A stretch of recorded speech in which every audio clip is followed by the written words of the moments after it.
Rapunzel.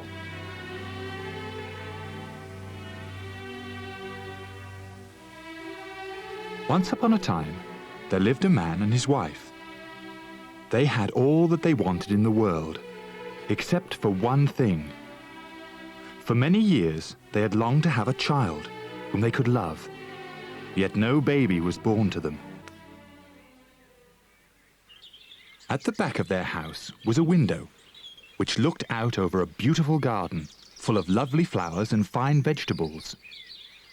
The garden was surrounded by a high wall. No one ever tried to climb the wall, for the garden belonged to a witch who was feared by everyone. One day, the wife stood at this window, looking down into the garden. In one of the vegetable beds, she saw some fresh green salad. It looked so tempting that she longed to eat some. Every day that followed, she looked out of the window at the fresh green salad. The more she looked at it, the more she longed to eat it. Soon, she did not want anything else to eat. She grew thin and pale because she knew she could not have the salad. Her husband grew worried when he saw how thin she had become. "What is the matter with you, dear wife?" he asked. His wife pointed to the fresh green salad in the witch's garden. "Ah," she sighed. "if I cannot eat some of that salad, I shall surely die." "Rather than let you die," replied the man, "I shall climb into the witch's garden and bring you some salad." The man waited until twilight, then climbed over the high wall into the witch's garden. There, he quickly gathered a handful of salad and scrambled back over the wall. His wife sat down at once and ate the salad. It tasted even better than she had imagined. It tasted so good that by the next day, she was longing for more salad. So, once more, her husband felt that he must climb over the wall to fetch it for her. Waiting until twilight again, the man clambered up the wall and lowered himself into the garden. As his feet touched the ground, he nearly fell down with fright, for there stood the witch in front of him. "How dare you come into my garden? She shouted angrily. And how dare you steal my salad?" "It was for my wife," replied the poor man. "She longed so much for the salad that if she could not have had it, she would have pined away and died." When the witch heard the man's tale, she lost her anger and took pity on him. "If what you say is true," she said, "I will let you take as much salad as you wish, if you promise me one thing. When your wife has a child, you must give it to me. I shall treat it well and look after it like a mother." The poor man was so frightened that he agreed. Then he quickly gathered an armful of salad and scuttled back to his wife. Sometime later, a beautiful baby girl was born to the man and his wife. That very same day, the witch appeared. She reminded the man of his promise, and she took the child away with her. The witch named the baby Rapunzel. As the child grew, she became the most beautiful girl in the world. When Rapunzel was 12 years old, the witch shut her up in a tower in the forest.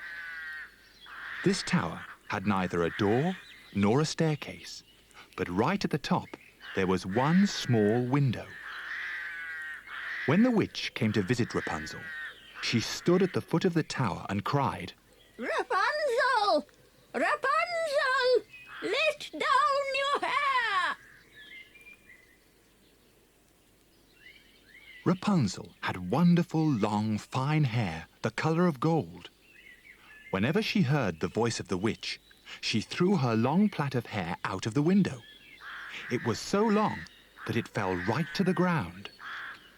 The witch would catch hold of the hair as if it were a rope, Then she would climb up the wall of the tower and in at the window. When Rapunzel had been in the tower a few years, it happened that a prince rode through the forest. As he passed by the tower, he heard the sound of someone singing. The singing was so lovely that the prince stopped to listen. The song came from the top of the tower. It was Rapunzel singing to herself.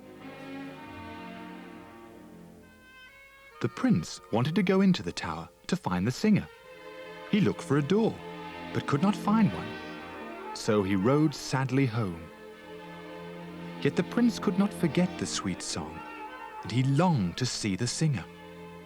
Every day he returned to the forest and stood by the tower, listening to Rapunzel singing.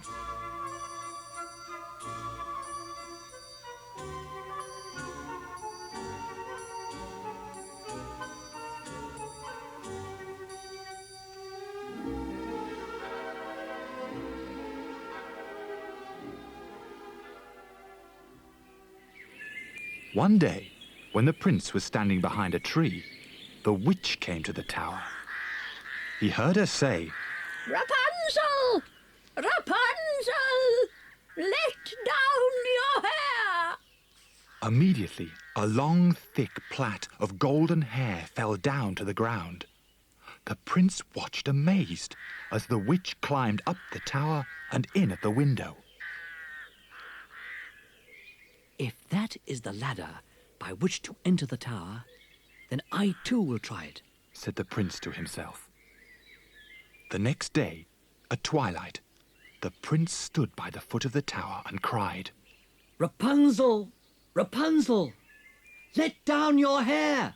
Immediately, the plait of hair came tumbling down, and the prince climbed up. Rapunzel was surprised and rather afraid when she found that a man had climbed up to her room in the tower. As for the prince, when he saw the beauty of Rapunzel, he was overjoyed. He talked kindly to her, and she soon lost her fear. He told her how for many months he had stood outside the tower every day, listening to her sweet singing. The prince asked Rapunzel if he might come to visit her again. She replied, Come to see me each evening, for the witch comes only during the day. So, for many months, the prince visited Rapunzel every evening, and they grew to love each other. After a while, the prince asked Rapunzel to marry him, and she replied, I will gladly do so.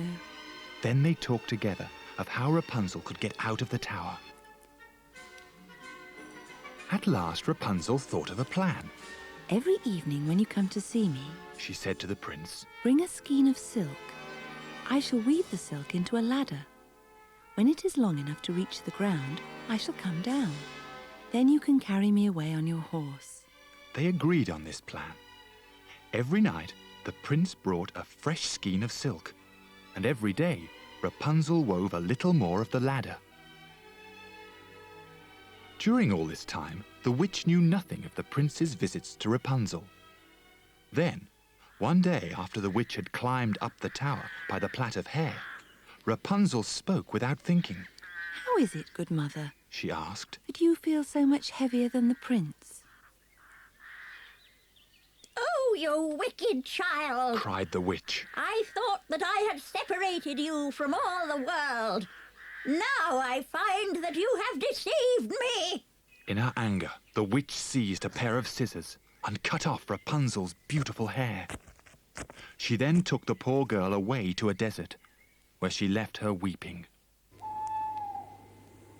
That same night, the witch returned to the tower.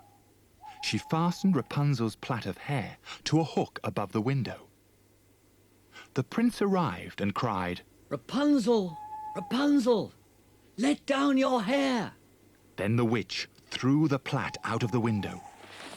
The prince climbed up and found himself face to face, not with his beautiful Rapunzel, but with the angry witch. Ah!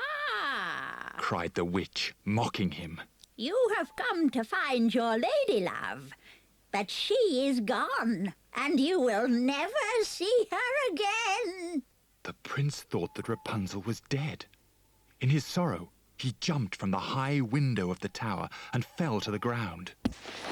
He was not killed, but his eyes were scratched by the thorns among which he fell.